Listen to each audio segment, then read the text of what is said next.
चलो देखते हैं एक ज्योमेट्री का काफी खूबसूरत क्वेश्चन। क्वेश्चन क्या है, ABCD रेक्टेंगल दिया हुआ है, दो सेमी सर्कल्स दिए हुए हैं जिनके सेंटर O1 और O2 पे है। हमें थीटा एंगल निकालना है, ठीक है। तो फिर मान लो कि एक सेमी सर्कल का रेडियस R है, ठीक है, ये रेक्टेंगल है, तो फिर ये साइड R हो जाएगी, ठीक है, और ये सेंटर है यानी कि ये भी R होगा, और ये सेंटर है और सेमी सर्कल कुछ ऐसे जा रहा है, तो फिर यानी कि ये पूरा भी R होगा, ठीक है, और सेम इसका भी रेडियस R ही होगा, ठीक है, बाइसिमेट्री बोल सकते हैं। तो अगर हम लोग O1 और O2 को ज्वाइन कर दें, फिर इस पॉइंट से O1 को ज्वाइन कर दें, ठीक है, और इस पॉइंट से O2 को, तो अगर तुम यहाँ पर ध्यान से देखोगे तो पहली बात तो ये पूरा एंगल 90 होगा, ठीक है, क्योंकि तुमने O1 से एक रेडियस मारा है और BC इस सर्कल का, सेमी सर्कल का टेंजेंट है, यानी कि ये 90 डिग्री होगा, ठीक है। अब तुम यहाँ से देखोगे तो O1 O2 की लेंथ R है, ठीक है, और O1 सेंटर है और ये सेमी सर्कल है पूरा, यानी कि इस सेमी सर्कल पे अगर तुमने एक लेंथ खींची है तो ये भी R होगी। साथ में O2 सेंटर है और इस सर्कल पे तुमने अगर ये पॉइंट है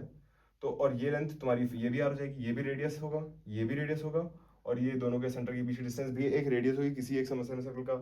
तुम रेडियस उठा लोगे तो ये भी R हो जाएगी, यानी कि ये R R R एक इक्विलेटरल ट्रायंगल बना देगा। इक्विलेटरल ट्रायंगल का मतलब क्या होता है, ये होगा एंगल 60 डिग्री, हमें इस एंगल से मतलब है। अगर ये 60 होगा और ये पूरा 90 है, यानी कि ये कितना हो जाएगा, ये हो जाएगा 30,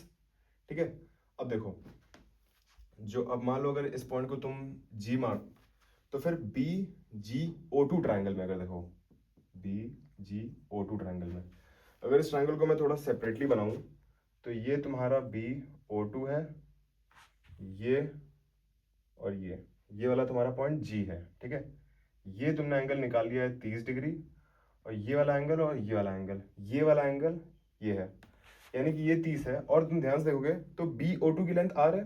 और O2G की भी लेंथ R है, यानी कि ये वाला एंगल और ये वाला एंगल बराबर होंगे, ठीक है, और एक्सटीरियर एंगल 30 है, यानी कि ये वाला एंगल 15 आ जाएगा और ये वाला एंगल 15 आ जाएगा। और अगर ये 15 आ गया तो फिर अगर तुम ट्रायंगल B और इस पॉइंट को मान लेते हैं हम लोग H, तो ट्रायंगल BHC में देखोगे तो ये राइट एंगल ट्रायंगल होगा, क्योंकि रेक्टेंगल दिया है, और ये वाला एंगल अगर थीटा है तो ये 90 माइनस थीटा होगा, यानी कि 90 माइनस थीटा, हमने 15 निकाला था, तो थीटा की वैल्यू यहाँ से 75 डिग्री आ जाएगी, जो कि इसका आंसर हो जाएगा। Thank you.